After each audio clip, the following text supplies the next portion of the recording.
Hello! Welcome to another fall poem.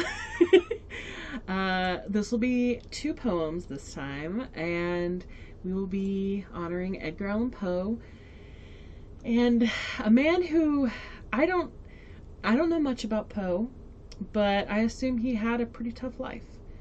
And if he didn't, he felt very strongly. And so the first poem, it looks like it comes in 4 parts.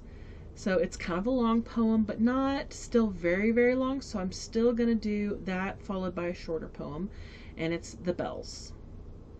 So this was published in 1849. And again, this is courtesy of the website poestories.com.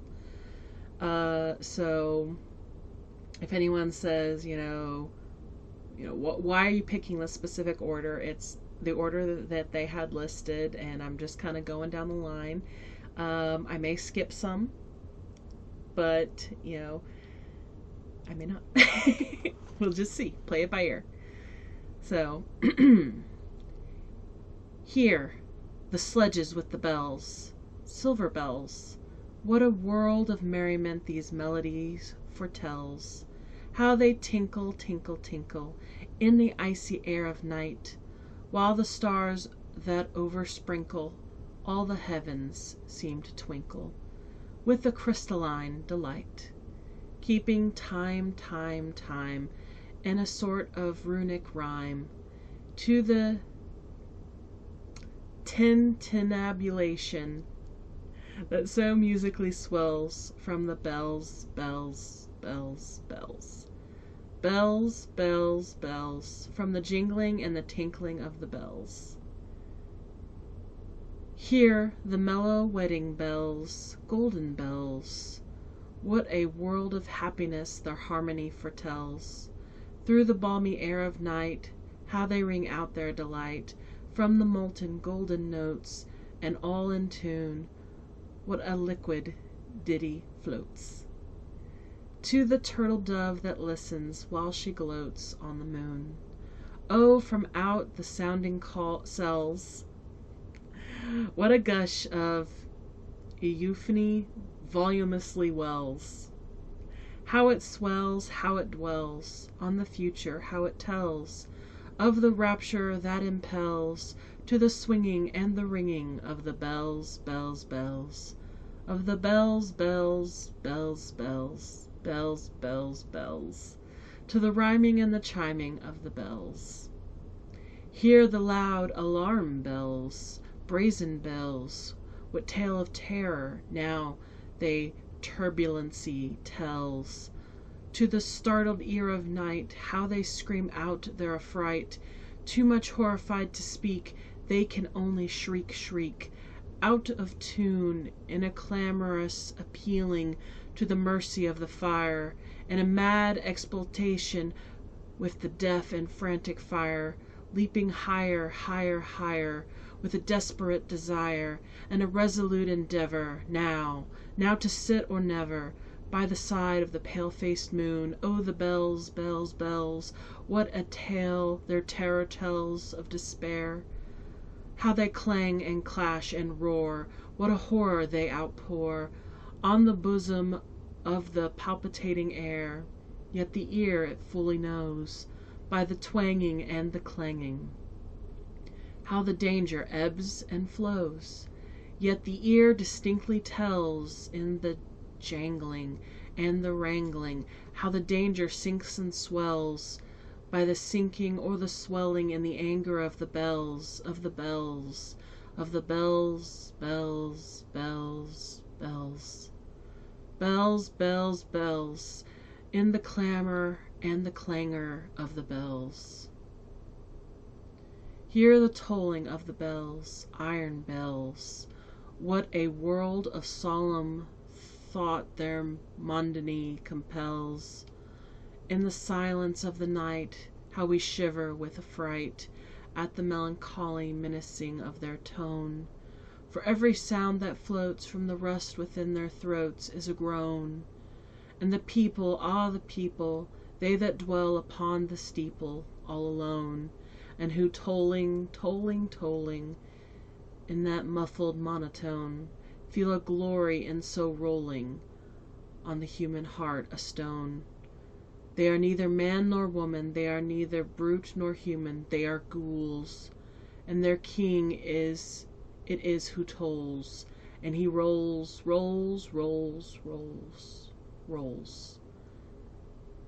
A paean from the bells, and his memory bosom swells with the paean of the bells, and he dances and he yells, keeping time, time, time, in a sort of runic rhyme, to the paean of the bells, keeping time, time, time, in a sort of runic rhyme, to the throbbing of the bells, bells, bells, to the sobbing of the bells, keeping time, time, time, as he knells, knells, knells, in a happy runic rhyme, to the rolling of the bells, bells, bells, to the tolling of the bells, bells, bells, bells, bells, bells, bells, to the moaning and the groaning of the bells.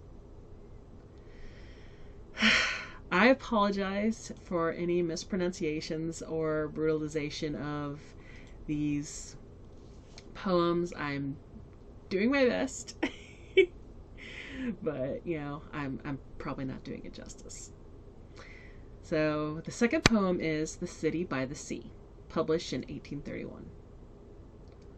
Lo, Death has reared himself a throne in a strange city lying alone, far down within the dim west, where the good and the bad and the worst and the best have gone to their eternal rest. There shrines and palaces and towers, time-eaten towers that tremble not, resemble nothing that is ours, around by lifting winds forgot. Resigned beneath the sky, the melancholy waters lie.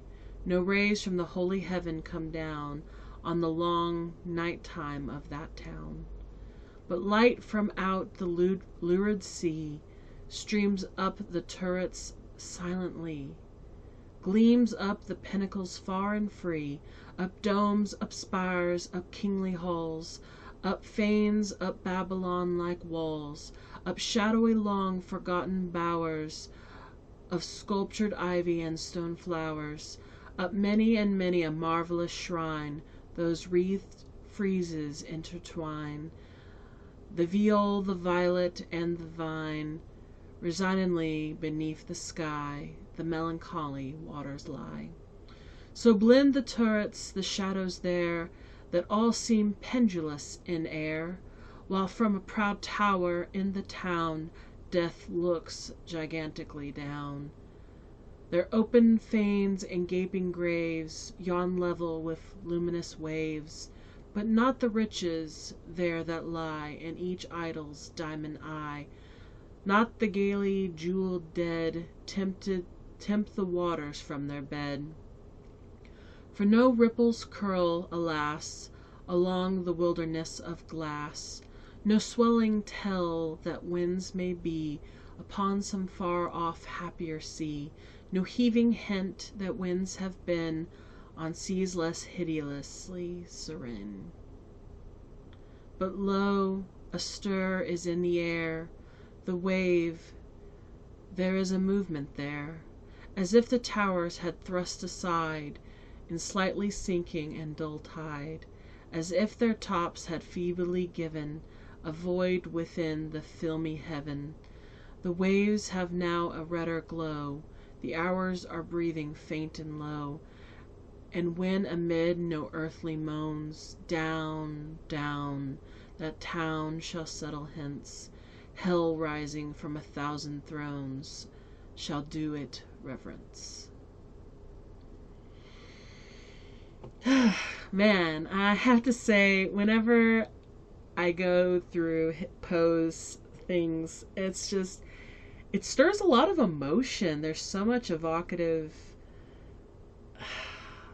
visual pictures from his words, word pictures as you might call them, and just, I don't know, he just looked at the world in such a way that it's just very interesting to read. And thank you for listening and watching, and I hope you enjoyed. Stay tuned, there is more to come, and all month we're gonna keep doing these, and so like, subscribe, ring the bell so you get notified of when the next ones come. And remember, later in the week we're going to be doing his short stories, so they'll be a little bit longer, but it'll only be one story since they're longer. So if you'd like to support me on my Patreon, go down below and links down there. And thank you. Bye.